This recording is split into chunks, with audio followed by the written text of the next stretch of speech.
నేను మీ సీతారత్న కుమారినండి. ఈరోజు మన టాపిక్ ఆంధ్రప్రదేశ్లో పర్యాటక శాఖ యొక్క గత ప్రభుత్వంలో జరిగినటువంటి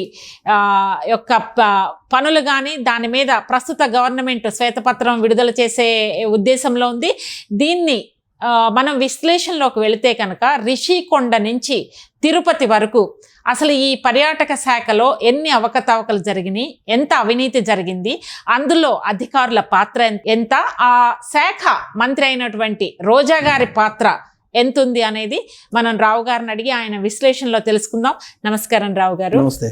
రావు గారు, ఏంటి ఆంధ్రప్రదేశ్ చంద్రబాబు నాయుడు గారు శ్వేతపత్రం విడుదల చేస్తామంటున్నారు, అందులో పర్యాటక శాఖ గురించి మనం చూస్తే కనుక అసలు ఏం జరిగింది ఈ 5 సంవత్సరాల్లో, ఎస్పెషల్లీ లాస్ట్ 2.5 yearsలో రిషికొండ నుంచి మనం చూసుకుంటే కనుక తిరుపతి వరకు అసలు ఎక్కడెక్కడ ఎంతెంత అవినీతి జరిగింది, అంచనాలకు అందని అవినీతి జరిగిందా, అందులో అధికారుల పాత్ర ఎంత, దానికి సంబంధించిన శాఖ మంత్రి రోజా గారి పాత్ర ఎంత అంటే మీరేమని చెప్తారు విశ్లేషణ? ఇప్పుడైతే మాజీ మంత్రి రోజా, సో అప్పుడు మంత్రిగా ఉన్నారు. అప్పుడు మంత్రిగా పర్యాటక శాఖలో ఉన్నారు. ఆవిడ చేసినటువంటి కార్యక్రమాలు ఏమేం చేశారు, అక్రమాలు అనేది అప్పట్లోనే బయటకు వచ్చాయి. ఆవిడ మంత్రిగా బాధ్యతలు స్వీకరించినటువంటి తొలి రోజుల్లోనే ఆ బెంజ్ కార్ని ఒకదాన్ని లాంచ్ చేస్తూ ఆవిడ సోషల్ మీడియాలో పోస్ట్ పెట్టారు, వాళ్ళ అబ్బాయికి ఏదో గిఫ్ట్గా ఇస్తూ. అప్పుడే ఆవిడ చాలా ఆరోపణలు ఎదుర్కొన్నారు. సరే, ఆవిడకి ఆరోపణలు ఎదుర్కోవటం ఇవన్నీ మామూలే అనుకోండి, కానీ పర్యాటక శాఖలో జరిగినటువంటి అక్రమాలు, అవినీతి, దీని మీద ఇప్పటివరకు చంద్రబాబు నాయుడు కానీ లేదంటే ఇప్పుడు పర్యాటక శాఖకు సంబంధించిన మంత్రి కానీ ఏమీ పెద్ద దృష్టి సారించలేదు. కారణం ఏంటంటే జనసేన పర్యాటక శాఖ జనసేన సంబంధించినటువంటి మంత్రి ఆధ్వర్యంలో ఉంది అది. సో పర్యాటక శాఖలో జరిగినటువంటి అవినీతి కానీ ఇవన్నీ కూడా ఇప్పటికీ కూడా కంటిన్యూ అవుతున్నాయి అనేది సరే. ఇప్పుడు స్టిల్ ప్రభుత్వం మారిన తర్వాత సరే, అప్పుడంటే ఓకే, ప్రభుత్వం ఉంది, అప్పుడు జగన్మోహన్ రెడ్డిది, అప్పుడు ఏదో వాళ్ళు చేశారు. కానీ దాని మీద ఎంక్వైరీ లేకపోగా ఇప్పుడు కూడా అదే యంత్రాంగం కంటిన్యూ అవుతుంది. ఆ పర్యాటక శాఖలో ఏం జరుగుతుంది అనేది దాని మీద ఇంక దృష్టి పెట్టలేదు అని చెప్పి కందుల దుర్గేష్ అతను ఇప్పుడు పర్యాటక శాఖ ఇంకా దృష్టి పెట్టలేదు అనేటువంటి అభిప్రాయం వ్యక్తం అవుతుంది. ఎందుకనంటే పర్యాటక శాఖకు సంబంధించి ఎండీగా కన్నాబాబు అనే అతను చేశారు. ఓకే, పర్యాటక శాఖ. ఈ కన్నబాబు ఎవరంటే జగన్మోహన్ రెడ్డి హయాంలో అత్యంత కీలకమైనటువంటి పదవుల్ని నిర్వహించినటువంటి ఐఏఎస్ ఆయన. సో ఆయన ఇప్పటికీ కూడా కీలకమైనటువంటి పోస్టుల్లో ఉన్నారు కన్నబాబు. సో కన్నబాబు ఇప్పుడు ఎక్కడున్నారు? పవన్ కళ్యాణ్కి సంబంధించినటువంటి పంచాయతీరాజ్ రూరల్ డెవలప్మెంట్ శాఖకు సంబంధించి కమిషనర్గా ఉన్నారు. ఓకే. దీంతోపాటు ట్రైబల్ వెల్ఫేర్కి కూడా అదనపు బాధ్యతలు అప్పచెప్పారు ఆయనకి. అంటే జగన్మోహన్ రెడ్డి అధికారంలో ఉన్నప్పుడు కీలకమైనటువంటి శాఖలు నిర్వహించారు, ఇప్పుడు కూడా కీలకమైన శాఖలు నిర్వహించారు. కొంతమంది ఐఏఎస్లకు మాత్రం ఇది సాధ్యం. అయితే ఇప్పుడు ఈయన సరే కీలకమైన పదవులను నిర్వహించినందువల్ల లేదా కీలకమైన పదవులు పెట్టుకున్నందువల్ల మనమేం చేయలేము, ఎందుకంటే ఉన్నటువంటి ఐఏఎస్లను ఉపయోగించుకోవాలి కాబట్టి. పైగా పవన్ కళ్యాణ్ కావాలని ఆయన్ని కమిషనర్గా పెట్టుకున్నారనేది కూడా ఒకటి వినిపిస్తుంది సచివాలయంలో. అయితే ఈయన బ్యాక్గ్రౌండ్ కనుక చూస్తే రిషికొండలో 500 కోట్ల రూపాయలకు పైగా విలాసవంతమైనటువంటి భవనాన్ని జగన్మోహన్ రెడ్డి నిర్మించుకుంటే దానికి టెండర్లు లేకుండా నిర్మాణానికి డబ్బులు జారీ చేసినటువంటి, డబ్బులు ఇస్తూ పర్మిషన్స్ ఇచ్చినటువంటి ఐఏఎస్ అధికారి ఇతను. అది ఎంత తప్పు? సో మరి తప్పు అని తెలిసి కూడా కానీ ఇప్పుడు మళ్ళీ కీలకమైన పోస్టులో పెట్టారు కదా. అసలు ఆ బిల్స్ ఏవైపోయినాయి? జగన్మోహన్ రెడ్డి రిషికొండకు సంబంధించి భవన నిర్మాణమే వివాదం అయింది. సో దానికి సంబంధించి అధికారంలోకి చంద్రబాబు నాయుడు వచ్చిన తర్వాత గంటా శ్రీనివాసరావు వెళ్ళి ఆ విలాసవంతమైనటువంటి భవనాలని, ఆ కమ్మోడ్ని 25 లక్షల రూపాయలు పెట్టుకున్నారు అనేవన్నీ రకరకాలు చెప్పారు. ఆ బిల్స్ టెండర్లు లేకుండా తీసుకురావడం, ప్రపంచవ్యాప్తంగా ఉండేటువంటి ఖరీదైనటువంటి వస్తువులను తీసుకొచ్చి అక్కడ పెట్టడం, ఇవన్నీ చర్చనీయాంశం అవుతున్నటువంటి క్రమంలో దానికి అసలు బిల్స్ ఎవరు ఇచ్చారు, ఎవరు బిల్స్ని అప్రూవ్ చేశారు అనేది చూసుకోవాలి కదా. పక్కా రికార్డ్స్ ఉండాలి కదా. దానికి సమాధానం చెప్పాల్సింది ఎవరు అంటే పర్యాటక శాఖ ఎండి. అందుకని పర్యాటక శాఖ నుంచే వెళ్ళినాయి. అక్కడ వెళ్ళింది ఎక్కడెక్కడి నుంచి? రెండు డిపార్ట్మెంట్ నుంచి, ఒకటి R&B, 2 పర్యాటక శాఖ. ఎందుకంటే పర్యాటక శాఖకు సంబంధించినటువంటి భవనం అని చెప్పి తొలి రోజుల్లో చెప్పారు వాళ్ళు. ఆ తర్వాత ఏం చేశారు, ఐఏఎస్లు అందరూ కూడా ఇది పరిపాలనకు అనుకూలమైనటువంటి ప్రాంతం కాబట్టి దీన్ని జగన్మోహన్ రెడ్డికి పరిపాలన రాజధాని విశాఖ పెడుతున్నారు కాబట్టి దానికి ఆయన ఇవ్వాలి అని చెప్పి తర్వాత ఏదో చెప్పారు. దానికి రకరకాలు చెప్పారు, ఒకటి కాదు రకరకాలు చెప్పారు. మొత్తం మీద 500 కోట్ల రూపాయలకి పైగా ఖర్చు పెట్టారు. ప్రజాధనాన్ని ఇంటీరియర్స్కే భారీగా పెట్టారు. అసలు ఎంత డబ్బులు ఇచ్చారో కూడా లెక్కలేదు. దానికి సంబంధించినటువంటి అకౌంట్స్ కూడా లేవని. రోజా గారు ఎంత బెనిఫిట్ అయ్యారు రిషికొండ ప్రాజెక్ట్ లో? డెఫినెట్ గా ఉంటుంది కదా, మొత్తం ఆవిడే కదా మేనేజ్ చేసిన, మొత్తం ఆవిడే కదా, ఆవిడ శాఖ పరిధిలోదే కదా. ప్లస్ కన్నబాబు ఆమెకి అత్యంత విధేయుడిగా వ్యవహరించారు అనేది కూడా ఉంది. సో ఆ క్రమంలో ఇప్పుడు కన్నబాబు విషయం అనేది అసలు అర్థం కాని పరిస్థితి సచివాలయంలో కూడా. సో కన్నబాబు శిష్యులుగా ఉన్నారు గిరిధర్ రెడ్డి ఒక అతను, ఎక్కడ తిరుపతిలో. పర్యాటక శాఖలో మనం చూస్తే కనుక రీజనల్ ఆఫీసులు ఉంటాయి. ఈ రీజనల్ ఆఫీసులో ప్రయారిటీ ఉన్నటువంటి రీజనల్ స్థాయిలో ఉండేటువంటి డివిజన్ ఆఫీసులు ఏంటంటే తిరుపతిలో గిరిధర్ రెడ్డి అనే అతను ఉన్నాడు. తిరుపతిలో గిరిధర్ రెడ్డి అనే అతను కన్నబాబుకి శిష్యుడిగా ఉన్నాడు. ఆయన మీద అనేక ఆరోపణలు ఉన్నాయి.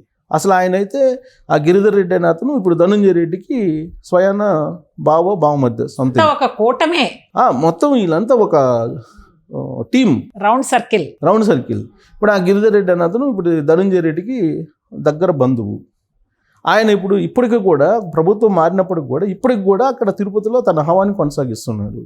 ఆయన మీద ఉన్నటువంటి ఆరోపణలు ఏంటంటే ఆఫీసులో పనిచేసేటువంటి ఒకళ్ళిద్దరు లేడీస్ తోటి కూడా కొంత ఆయన అంటే రిలేషన్ అని కాదు, ఆయన అబ్రప్ట్గా వ్యవహరిస్తాడు అనేది వాళ్ళు ఆల్రెడీ కొంతమంది చెప్పుకుంటూ ఉంటారు. సో అక్కడ ఉండేటువంటి ఒకళ్ళిద్దరు మహిళా ఉద్యోగుల్ని తన ఒక ఇన్ఫార్మర్స్గా పెట్టుకున్నారు అనేటువంటి ఆరోపణలు ఇవన్నీ చాలా ఉన్నాయి. ప్లస్ ఇప్పుడు పర్యాటక శాఖకు సంబంధించిన ల్యాండ్స్ లీజ్కి ఇవ్వటం, అదే వాళ్ళ ఇష్టం, 50 సంవత్సరాలు ఇస్తారా, 90 సంవత్సరాలు ఇస్తారా, రెస్టారెంట్లు కానీ ఇవన్నీ కూడా విచ్చలవిడిగా వైఎస్ఆర్ కాంగ్రెస్ పార్టీకి సంబంధించినటువంటి వాళ్ళకి కాంట్రాక్ట్ ఇచ్చేశారు. వితౌట్ టెండర్ నామినేషన్ పద్ధతిలో ఇచ్చేశారు, వితౌట్ ఫాలోయింగ్ నామ్స్. అంతే, నామ్స్ ఫాలో కాకుండా ఇప్పటికి కూడా వైఎస్ఆర్ కాంగ్రెస్ పార్టీ వాళ్ళు ఎంజాయ్ చేస్తున్నారు. ఆ ల్యాండ్స్ని కానీ, ఆ రెస్టారెంట్లు కానీ, లేదా పర్యాటక శాఖకు సంబంధించినటువంటి అనేకమైనటువంటి సౌకర్యాలు కానీ ఇవన్నీ కూడా లాస్ట్కి పర్యాటక శాఖకు సంబంధించిన బస్సులు ఇవన్నీ ఉన్నాయి కదా, చాలా ఉన్నాయి. సో వీటన్నిటిని కూడా వైఎస్ఆర్ కాంగ్రెస్ పార్టీకి సంబంధించినటువంటి వాళ్ళే అనుభవిస్తున్నారు. దానికి కారణం ఏంటంటే పై స్థాయిలో ఇప్పటికీ కన్నబాబు ఏమో కీలకమైన పోస్టులో జనసేన నుంచి ఆయన పంచాయతీరాజ్ రూరల్ డెవలప్మెంట్ కింద కమిషనర్గా ఉన్నారు. ఆయన అన్నదాంట్లో ఏమో గిరిధర్ రెడ్డికి ఉండి, గిరిధర్ రెడ్డికి ఏమో ధనుంజయ రెడ్డి అన్నదాంట్లో ఉండి. ఇక్కడ రిషికొండలో చూస్తే 500 కోట్లు కనపడుతుంది. అక్కడ తిరుపతిలో చూస్తే అక్కడ కొన్ని 100 ఎకరాలు కొన్ని కోట్ల విలువైనటువంటి రెంట్లు ఇవన్నీ కూడా పక్కదావ పడుతున్నాయి. తక్కువ రేటుకి ఇచ్చేసి ఈయన కమిషన్లు తీసుకున్నారనేటువంటి ఆరోపణలు ఎదుర్కొంటున్నారు ఆయన. సరే, ఆయన ఏదో మార్చాలని చెప్పి ప్రయత్నం చేశారు ఈ మధ్యకాలంలో గిరిధర్ రెడ్డి అని అతను. మార్చాలని ప్రయత్నం చేస్తే ధనుంజయ రెడ్డి చక్రం తిప్పారనేది ఇంకోటి వినిపిస్తుంది. అంటే చంద్రబాబు నాయుడు ప్రభుత్వంలో పర్యాటక శాఖను కదిలించిన లేదా ఇంకొక శాఖను కదిలించిన ఇమీడియట్గా ధనుంజయ రెడ్డో లేకపోతే ఇంకొక గిరిధర్ రెడ్డో ఇంకొక ఎవరో ఒకరు వచ్చి అడ్డుకుంటున్నారు. సో ఈ క్రమంలో అసలు ఇప్పుడు అన్ని శ్వేతపత్రాలు విడుదల చేశారు చంద్రబాబు నాయుడు ఈ మధ్యకాలంలో. లిక్కర్ది విడుదల చేశారు, మైనింగ్ది విడుదల చేశారు, తర్వాత ల్యాండ్స్కి సంబంధించి, ల్యాండ్ ఆర్డర్కి సంబంధించి ఇలా శ్వేతపత్రాలు విడుదల చేశారు. కానీ పర్యాటక శాఖకు సంబంధించినటువంటి శ్వేతపత్రాలు రిలీజ్ చేయాల. ఎందుకంటే పర్యాటక శాఖ మిగతా శాఖలు అలా ఉన్నా పర్యాటక శాఖ ఎందుకనంటే ఇప్పుడు ఆడుదాం ఆంధ్ర అంటూ ఇన్ని కోట్ల రూపాయలు దుర్వినియోగం చేశారో మనకు తెలుసు. ఆడుదాం ఆంధ్ర అంటే అది కూడా పర్యాటక శాఖని, పర్యాటక శాఖ పరిధిలో ఆడుదాం ఆంధ్ర అని చెప్పి కబడ్డీ అందులో కూడా చాలా 100 కోట్లు పెట్టారు, 100 కోట్లు ఖర్చు పెట్టారు. అది కూడా బినామీ సూట్ కేసు కంపెనీలతోటి చెన్నై కంపెనీకి, కోకాపేటలో ఉన్న కంపెనీకి ద్వారా ఈ ఫండ్స్ అన్నింటినీ కూడా ఐపాక్కి చెల్లించారనేది కూడా ఒకటి ఉంది. మరి ఇది ఎందుకని శ్వేతపత్రం విడుదల చేయాలనే ఆలోచన రావట్లేదు ఈ ప్రభుత్వానికి అనేది ఒక క్వశ్చన్. అంటే జనసేన పరిధిలో ఉంది కాబట్టి శ్వేతపత్రం ఎందుకు అనుకుంటున్నారా ఏంటనేది తెలియట్లా. మొత్తం మీద ఆ శాఖలో జరిగినటువంటి అవినీతి అక్రమాలు ఇంకా బయటికి రాల. ఓకే. ప్లస్ ఇప్పుడు గతంలో జగన్మోహన్ రెడ్డి హయాంలో ఉన్నటువంటి యంత్రాంగం, హైయర్ అఫీషియల్స్ కూడా ఇప్పుడు కంటిన్యూ అవుతున్నారు. ప్లస్ దాంతోపాటు కింది స్థాయిలో వైఎస్ఆర్ కాంగ్రెస్ పార్టీకి సంబంధించినటువంటి నాయకులు, కార్యకర్తలు దీని బెనిఫిట్స్ని ఎంజాయ్ చేస్తున్నారు. ఓకే. సో దీనికి చెక్ పెట్టాల్సినటువంటి చంద్రబాబు నాయుడు మరి తెలుగు మహిళా అధ్యక్షులు గతంలో రోజా చేసింది కాబట్టి తెలుగుదేశం పార్టీ ఏమన్నా సానుభూతి ఏమన్నా ప్రదర్శిస్తుందా? I don't think so. అలా చేయరు అనుకోండి, చెప్తున్నా మామూలుగా. బట్ రోజా ఏ విధంగా తెలుగుదేశం పార్టీ నుంచి చంద్రబాబు నాయుడు గురించి మాట్లాడారో అందరికీ తెలుసు. మరి రోజా డిపార్ట్మెంట్ అప్పట్లో మంత్రిగా ఆవిడ పర్యాటక శాఖ ఉన్నారు, అవన్నీ బయటికి తీయాలి కదా. పైగా రోజా మీద అనేక ఆరోపణలు ఉన్నాయి, ఆ నగరంలోనే అనేకం చేశారని చెప్పి అప్పట్లో షార్ట్ షీట్ కూడా ఒకటి విడుదల చేశారు అప్పట్లో. అసలు ఆమె గురించి అసలు ఈ మధ్యకాలంలో అసలు పెద్దగా ఏమీ చర్చ జరగట్లేదు, పెద్దగా ఆమె చేసిన అక్రమాల గురించి కూడా పట్టించుకోవట్లేదు. ఇప్పుడు రాష్ట్రం మొత్తం కూడా ఏం జరిగిందనేది మాట్లాడుతుంటే మన రాష్ట్రం మొత్తం మీద జగన్మోహన్ రెడ్డి జమానాలో మనం చెప్పుకుంటూ పోతే కనుక అంబటి రాంబాబు, రోజా, తర్వాత గుడివాడ అమర్నాథ్, బొత్స సత్యనారాయణ, జోగి రమేష్, కొడాలి నాని, వీళ్ళే కదా కనపడేది మనకి. సో వీళ్ళు ఏమేం చేశారనేది తెలుసు కదా. కాశీను ఆడించినటువంటి కొడాలి నాని, రోజా పర్యాటక శాఖలో ఏం చేసింది ఇవన్నీ బయట పెట్టాలి కదా. మరి ఎందుకని పర్యాటక శాఖ గురించి పట్టించుకోవాలి? పర్యాటక శాఖ గురించి మనం పట్టించుకుంటే ఈ గిరిధర్ రెడ్డి ఇప్పటి వరకు ఉండరు, ఆయన ఎప్పుడో ట్రాన్స్ఫర్ అయిపోయింది వాళ్ళు. ఇప్పుడు కన్నబాబు ఎండీగా ఉన్నాడు, ఆయన కీలకమైన పోస్టులో వెళ్ళిపోయారు. ఇప్పుడు ఏది తెలుగుదేశం పార్టీ ఉన్నా కానీ గిరిధర్ రెడ్డి ఆయన టీం అంతా అక్కడే ఉన్నారు. వీళ్ళందరినీ మానిటర్ చేస్తుందేమో షాడో సీఎస్గా ధనంజయ రెడ్డి చేస్తున్నారు. సో ఇలాంటి పరిస్థితుల్లో మరి చంద్రబాబు నాయుడు కనుక పట్టించుకుంటే ఈ కొంచెం పర్యాటక శాఖలో చాలా ఉన్నాయి, చాలా అంశాలు ఉన్నాయి, ఇవన్నీ బయట రావాల్సి ఉంది. ఓకే, ఇదండి పర్యాటక శాఖలో అంతులేని అవినీతి జరిగింది. అవినీతిలో ప్రధాన పాత్రధారులైనటువంటి అధికారులు కానీ, కింద స్థాయి నాయకులు కానీ, ఆ శాఖ మంత్రి రోజా గారు కానీ మొత్తం ఒక టీం లాగా కుమ్మక్కయ్యి వందల కోట్లు రూపాయలు రాష్ట్ర ప్రజల యొక్క ధనాన్ని దుర్వినియోగం చేశారు. ఈ శాఖ మీద శ్వేతపత్రాన్ని విడుదల చేస్తే కనుక నిజాలు బయటకు వస్తాయి. ఆ శాఖలో ఉన్నటువంటి ప్రతి శాఖలో ఉన్నటువంటి అధికారుల యొక్క మొత్తం ప్రక్షాళన చేయాల్సినటువంటి అవసరమైతే ఆంధ్రప్రదేశ్ ప్రభుత్వానికి ఉంది. మన రావు గారు చెప్పినట్టు ఖచ్చితంగా దాని మీద ఈ రోజు వరకు కూడా ఇంకా ఎంక్వైరీ కానీ లేకపోతే శ్వేతపత్రం కానీ విడుదల చేయలేదు.